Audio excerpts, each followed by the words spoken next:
শুধু আম না আরো আছে আনারস, যা চাইবা তোমায় আমি তাই দিব, বড় খাবা বন্ধু তুমি কোন রস। তোর লাইগা হানুমামি হিমসাগরেরা, আনতে না পারলে দিমু জ্বালাইয়া বাগান। কি নেশা ধরাইলা মনের স্বাদ মেটেলা, তোমার এই আচারে এমন আজ হইল যে ছারখা। বন্ধুর আমের বাগান যার আমার পছন্দের খাবার লইয়া আইসো।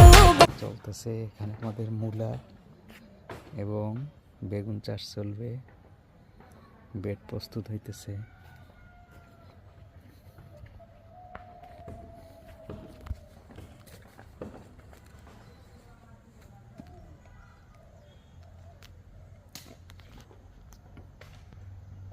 সবাই আমাদের জন্য দোয়া করবেন। আসসালামু আলাইকুম।